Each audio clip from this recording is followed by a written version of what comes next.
All right, welcome to the course Foundations of Data Science for Psychological Science. My name is Christine. I'm going to be narrating a lot of the lessons in this course. Let's get started. So why data science and psychology? Why do these two things go together? Why do you need to understand data science to do psychology? Well, today, literacy in basic programming and data science is really the new normal. It's sort of expected that you can program at least a little if you do any kind of research or are in any scientific discipline, psychology included. But what's in it for you? Why should you want to learn how to program? Well, first of all, knowing how to program a little bit and knowing how to manage your data effectively will help you do better science. It gives you more tools and ways of thinking about the research questions you're asking about your data. It will make things faster and easier, and overall the end product is just going to be better. In the process of analyzing data, of managing it, of organizing it, we can make a lot of mistakes. Humans make mistakes. It's part of human nature. If you have everything laid out really nicely, programmatically, you end up having way more control over the process. You're less likely to make mistakes. And I know that that can sound unintuitive because if you're in the beginning of the process, programming can be more difficult in the beginning, but you end up resulting in way fewer errors, and you can redo things really easily. So you'll avoid a ton of headaches and make your life a lot easier. But even if you don't end up doing a ton of research in your career, or even if you end up being a clinician, if that's your career path, or you go into industry, or you don't even use psychology at all, knowing basic programming skills and basic skills in data science will make you better at whatever it is that you do. It will make you more attractive as an applicant, no matter what your job, but also entire different industries and types of jobs may be available to you once you have data science skills. But when we talk about research and actually doing science, the sort of big question is, how do you get from sort of raw data? So you start off with some experiment or some situation where you're collecting data out in the world with people, their brains, their behavior. You end up with sort of spreadsheets of performance data that could be messy, data from surveys, or data from physiological or neural reporting. So we start with raw data, and raw meaning that it's not organized, it's not processed, and it's not ready to be analyzed. Things need to happen to the data before we can do statistical tests on it and before we actually have any results. So how do you get from this process to here, where you end up with really nicely organized data that you can run statistics on? It's in the right format, that you can create visualizations, tables, run your statistics, create papers from. This is the end product of the scientific process, but we start here. We start with messy information, and we want to end up with a final product. Data science is what enables us to do that. So the pipeline for processing data in data science is similar, or really the same as the scientific process. So we start off by first capturing data through some experiment, through making observations. Somehow we're measuring something, or we're gathering data. Maybe we didn't measure it, but we now have it. We have data. We've gathered, wrangled existing data. The first thing we need to do is pre-process it usually. Usually it doesn't come to us in a format that we can do something with it.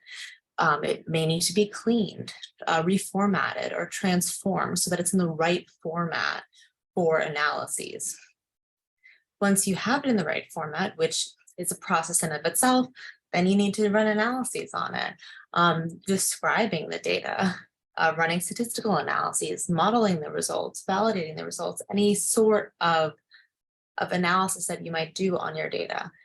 And then you want to tell the story, build a narrative, you want to report analyses and the outcomes of your statistical tests, and visualize your data through plots and figures.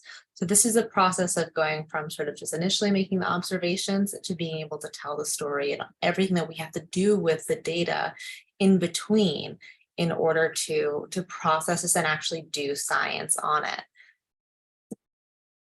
If you don't know how to program, you might be starting off in a place where you're doing a lot of this manually, you're manually entering things into spreadsheets. This is super susceptible to human error. If you make a mistake at some part of the process, it's really hard to go back and figure out where you went wrong. And if you end up having to do something over, you have to do everything over manually. So maybe it's easy to do some data processing manually one time, but what if you made a mistake and you have to do it all over again? You'd be super time consuming and super error prone. And it can be very easy to for this process to be disorganized. With some very, very basic data science skill, you can end up at a place where your pipelines, meaning the sort of automatic processes, you can do all of this with a click of a button. It's automatic, it's reproducible. If you need to change something, you can change it very easily and rerun everything, and it takes you 5 minutes instead of 5 days. And in this way, your data is securely stored and saved, as well as the processes for doing things. You can share with people, you can reproduce it and do it again and again and again. So you get so much more bang for your buck. And this is really sort of the foundation, sort of the basic hygiene and life skills of doing any kind of science, including in psychology. But I know what you're thinking. Maybe you're one of those people who thinks, well, I'm just actually not one of those people. I'm not a programmer. My brain doesn't work this way, right? I'm not good at programming. My brain doesn't work this way. I used to definitely be one of those people. I almost didn't pass my programming class that I had to take as an undergraduate because I just was very overwhelmed by it. These are real quotes from people who are taking programming classes online. You know, you might have had similar experiences, right? Feeling really overwhelmed, feeling like, you know, the book or a teacher is explaining things and saying things in a way where there's this sort of assumption that everyone should just automatically already understand, and a ton of buzzwords. You might ask yourself, like, why does this work? How does this work? I just don't get it. Why does it even work this way? Like, how does everyone else seem to get it intuitively, right? If you've ever been in this position, I know I was, right? You're in an introduction to programming class, or you're trying to teach yourself and it's just not clicking because you're like, how does this even make any sense? And why does it seem like other people are able to just pick up on it really intuitively? And I feel like I'm stuck at home plate. I want to tell you right now, you are not the problem. It is not because you're not capable of learning this. A lot of introductory courses, whether they're at some institution like a university or college or online, they often implicitly assume that you have some really basic conceptual knowledge of how programming works, or how data science works, or even just how computers work. And we just don't, not everyone has that. Not everyone has a sort of basic understanding. A lot of data science courses, they say that it's an introduction, but it's really they're starting off on some level where they assume that people already know some of the basics. And if you're not one of those people, things can feel really overwhelming really quickly. But anyone can learn how to program. It is not that hard once you get into it. It's so much easier once you have some fundamental concepts that actually help you learn how to learn. So this course was designed to really bridge a gap that we've found between basic psychology classes, basic statistics classes, and then upper level data science courses. So we've observed that basic statistics classes that are taught in psychology departments or in other science departments, a lot of disciplines require statistics, but these are often taught in something like SPSS or a different point and click software. And then there's this huge gap between a class like that and then advanced statistics and data analysis courses that might be offered at the graduate level in any scientific domain, including in psychology, or courses in a data science department or a computer science department that are maybe teaching things at what is to them an introductory level, but you wouldn't be able to take at an introductory level if you have no background in data science. So this course is designed to sort of bridge that gap, to take people who have little or no experience programming, teach them basic concepts so that when you go to take a introductory course in data science or take an advanced statistics course that's taught in R or Python, that you already are on the ground floor. You're in the building, you know how these things work basically, so that you can start to learn, so that you're not behind from the very beginning. So it's helpful to think about sort of, where are you now, right? Are you all the way on the left side of the screen where you might say, I'm just not a programmer. I'm anxious just even thinking about it. Or you're already over here on the right side and you're actually feeling pretty confident. Maybe this course isn't even for you. The trick here actually is that almost everyone who does any kind of data science, unless you are a data scientist, and even then, we're all actually kind of in the middle. We're all just really figuring it out. I have no idea what I'm doing, but I'm figuring it out. The not so secret in programming and data science is that in so many of the cases, you don't know how to do something before you start doing it.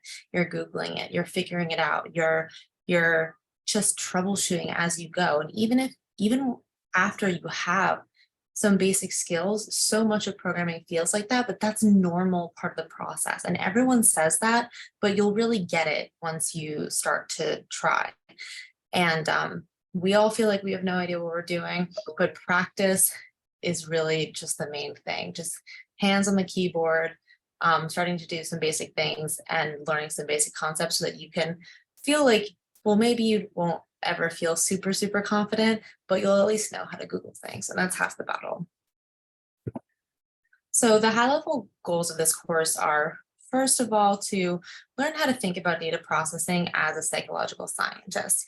So not just thinking about sort of manually collecting data and putting into a spreadsheet and running things in SPSS, but how do you think about data management as a holistic process, from capturing the data and managing it in an organized way that allows you to do things with it programmatically. You'll develop some basic literacy in the language of data science and object-oriented programming. So we'll just go through a lot of vocabulary and touch on really basic concepts that will make learning everything else way easier. You'll learn some basic syntax in these common programming languages that are often used in psychological and brain sciences: R, Python, and MATLAB. R and Python will be focused on more.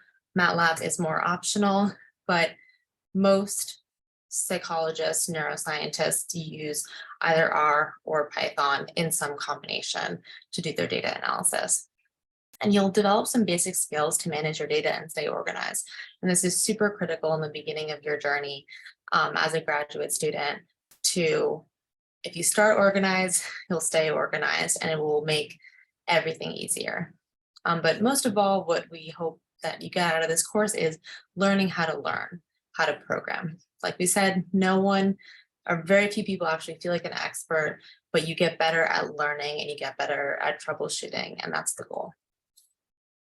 So for a little bit more detail about what we'll go through, this is sort of the general, the way that the course is organized.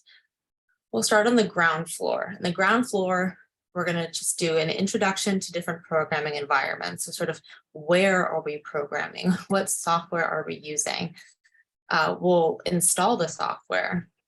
You'll go through some key concepts in object-oriented programming. Object-oriented programming is the category of programming languages that we'll be working in, and we'll teach you how to start thinking like a data scientist. The majority of this course is going to be spent learning programming essentials. So doing exercises and learning the basics for syntax in R and Python and some MATLAB. You'll learn about different data types and structures, how to use libraries and packages, functions, control flows, so sort of managing the logic of a script and then indexing, subsetting, and searching. So sort of looking for data, filtering data, subsetting your data. All of this is very important in data analysis. We'll talk about managing data and pre-processing it. So that process of taking raw, ugly, disorganized data and making it pretty, making it organized. So how to import and export data in and out of your software environment, how to stay organized, and we'll give you some basic tools for cleaning and reshaping raw data. You will learn mostly statistics in other classes, but here we'll touch on some very basic statistical analyses in R and Python, so you at least know what these analyses look like when you do it programmatically compared to SPSS. And we'll also touch on some basics of just like understanding your computer. You know, it's the 2020s. We are in the information age, and yet so many of us don't have sort of like basic understanding of how our computers actually work as machines, and a little bit of comfort in that can really help you navigate your computer and use it better when you are dealing especially with very large data sets. So we'll talk about how to manage storage on your computer, how to stay organized, how to upload projects to GitHub, and how to interface with external computing resources if that ever is something that might be relevant to you. If you're working with neuroimaging data, for example, you might end up using computing resources that are not the computer that you're actually working on, but rather some other resource, some supercomputer that's housed somewhere else. And the philosophy of this course is that we hope to teach language agnostic concepts in programming. So what does that mean? When you learn any one programming language, you're learning sort of both the syntax, how things are written, as well as the concepts. We're going to touch on a few different programming languages, and we're not doing that because we're trying to fit too much in, or we just want the course to be really hard. It's actually useful to learn more than one programming language at once because you'll learn the concepts that are present in most programming languages that are similar to one another. The way that things are written, the very specific sort of terms that are used, or whether you use an equal sign or an arrow sign to do some computation might be slightly different, but the meaning is the same. And what matters more is that you understand what you're trying to do, and you understand the abstract concepts rather than the specific way to do it. So learning actually multiple languages at once, it might be a little bit harder at first, but you'll learn sort of the family of languages, and then you'll be able to understand things in a more sort of expert-like abstract way. We're going to focus on R and Python first, sort of switching back and forth between them. And then there's a module on MATLAB as well, if that is relevant to you. These languages are all very similar to one another, with sort of only the differences are superficial. So if you know one, you can learn others very easily. And like we said, it may be slightly confusing at first, but it will give you a really, really strong foundation. And you'll be really glad, because if you know R and Python and maybe a little bit of MATLAB, you can do anything that any of those languages can do. And they're all sort of specialized for different types of analyses. So we're giving you lots of tools here. And the format of the course is that the lessons are recorded. You'll be watching them asynchronously. There's going to be weekly homework and learning checks that you'll have to do. There'll be one final assignment. And then even though this is an asynchronous course, there'll be a sort of open classroom with an RA each week where you will be able to actually go and talk to a human about any questions you have. That's it. Good luck.